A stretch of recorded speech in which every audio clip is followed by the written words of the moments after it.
Hello everybody and welcome to another video in the Student Exemplar series. Today we're looking at an example analysis of Ozymandias and extract from the Prelude.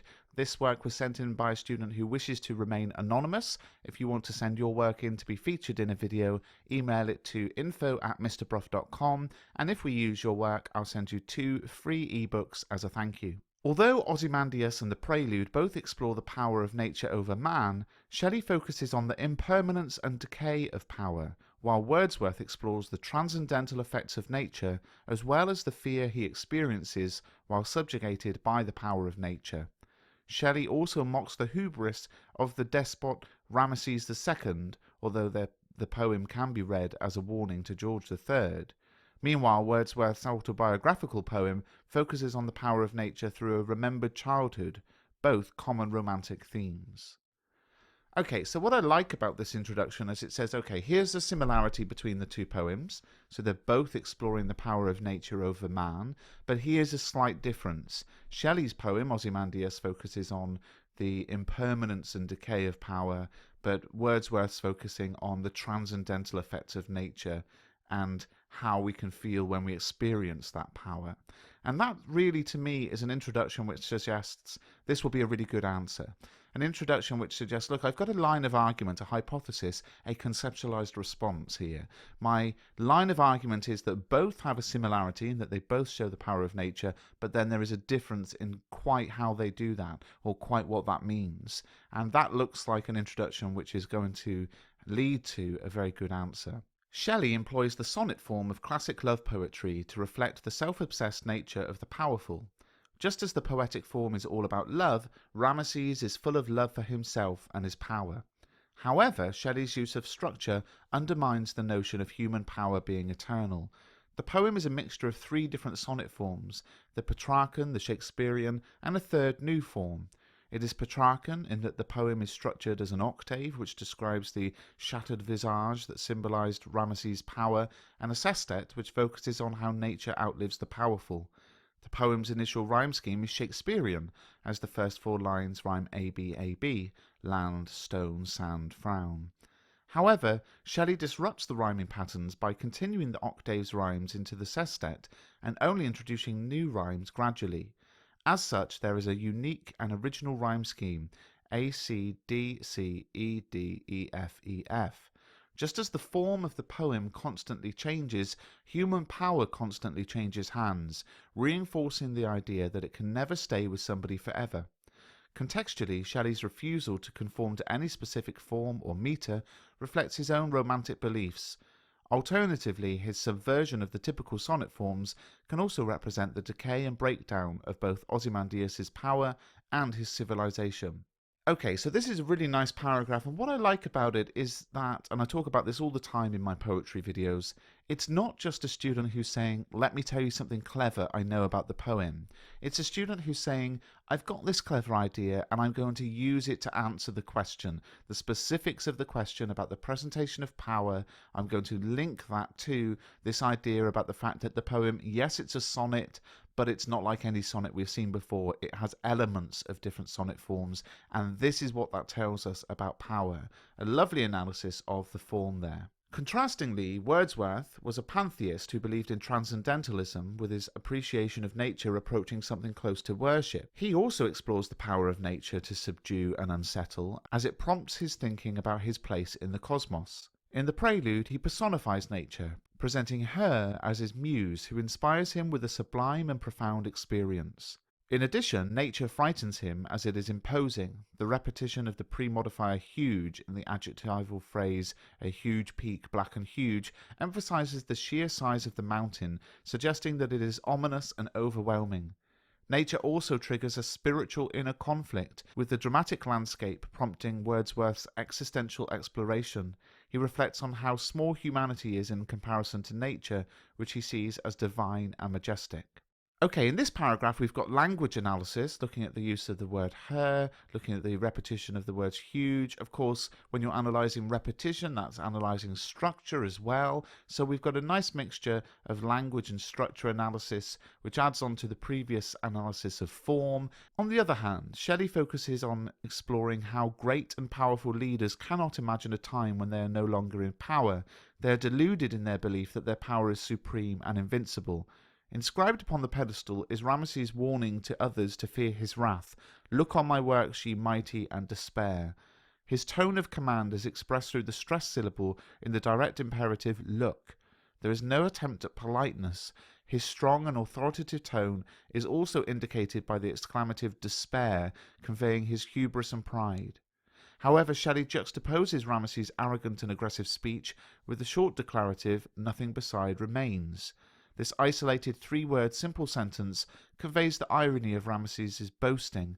His power, his empire, and his society are long gone, with the statue now surrounded by lone and level sands. Shelley's use of alliteration emphasizes the feeling of emptiness and isolation in the surrounding desert, reinforcing the theme of decay. Okay, so something to talk about here, and I think this is a little bit difficult to explain, but I'll try to. A lot of students in literature analyse what is essentially the plot or the story of a text, and they say, when this happens, it makes us think this. And the beginning of this paragraph looked like this answer was going to do that. So a weaker answer would say something like, there's a message on the pedestal in Ramesses' statue, and it says this, but actually we know that that power's gone because the statue is away in the sand and there's nothing around it and it's broken, so we can see that he doesn't have the power he thought he had, and that's the story of the poem. And kind of just not really analysing language or structure or form, but just saying, when this happens in the poem, it makes us think this. But what this student's done is they've begun to point at that pedestal, but then they've got into the language analysis, the imperative, the sentence length, the declarative. While Shelley explores how the power of nature erodes human power through the story of Ramesses, Wordsworth describes his personal experience of nature's power. After his experience of nature being overshadowing and overbearing, Wordsworth experiences unknown modes of being. Although nature makes him reflect, he is unable to describe or capture what he is precisely perturbed by, only reporting no familiar shapes remained, no pleasant images of trees, of sea, of sky, no colours of green fields. The tripling of the negative no suggests he is only able to describe what he's rattled by, only by describing what they are not. Nature makes him explore what it means to exist and be alive, and although he is profound and sublime in his thoughts about existence, his observations cannot be put into words, and he is unsure of the implications. The mountain is a poetic representation of his existential thinking. Although he doesn't understand the forces or what created them, he understands that nature has the power to make him feel small. So what I like about this paragraph is the opening sentence, which is clearly a comparative sentence. While Shelley explores this, Wordsworth does this. And you have to remember this is a comparative piece. And, you can write it a complete analysis of one poem and then bring in the second poem, continually referring back to the points you made about the first poem. But I personally think it's easier to do what this student's done and have one paragraph about one poem and then a comparative paragraph about the next one, alternating like that. I think I like that approach more, partly because what happens is you could run out of time if you write your analysis of one poem and then move on to the second one. And you may find, a worst case scenario, you never even get to write about the second poem because you're so caught up writing about the first.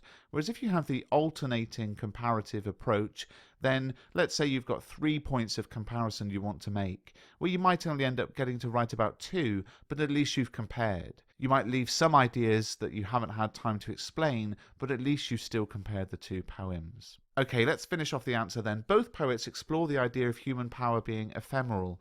In Ozymandias, human power, as represented by Ramesses, is shown to be lost easily, becoming only visible through the power of art and literature, which is symbolized by the decaying statue. Although art has the power to preserve elements of human existence and power, it too is only temporary and insignificant compared to the passing of time. Nothing can immortalize human power. Even the King of Kings is literally levelled by sands. a literary symbol for time. Conversely, Wordsworth explores how the mountain has been there for an unimaginable number of years and will continue to be there for an unimaginable amount of time.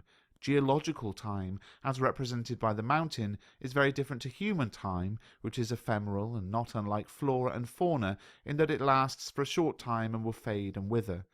Compared to the majesty and relative permanence of the huge and mighty forms in the immediate landscape, humanity is insignificant. Whilst he will fade, the mountain and nature will not. The theme of power is explored differently by the two Romantic poets.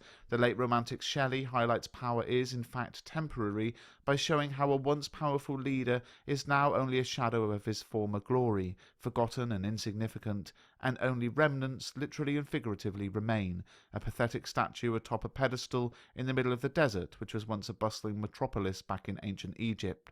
In contrast, the early Romantic Wordsworth suggests that the nature has a drastic effect on human identity.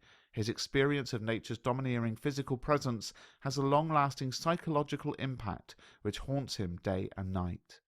Okay, so to summarise, what have we got in this answer?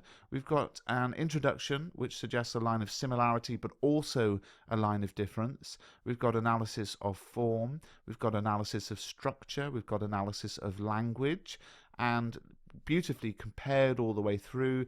This poem does this one also does this one does this one does something else, and I think it's a strong answer. I hope you found this video useful. Please do subscribe to the channel.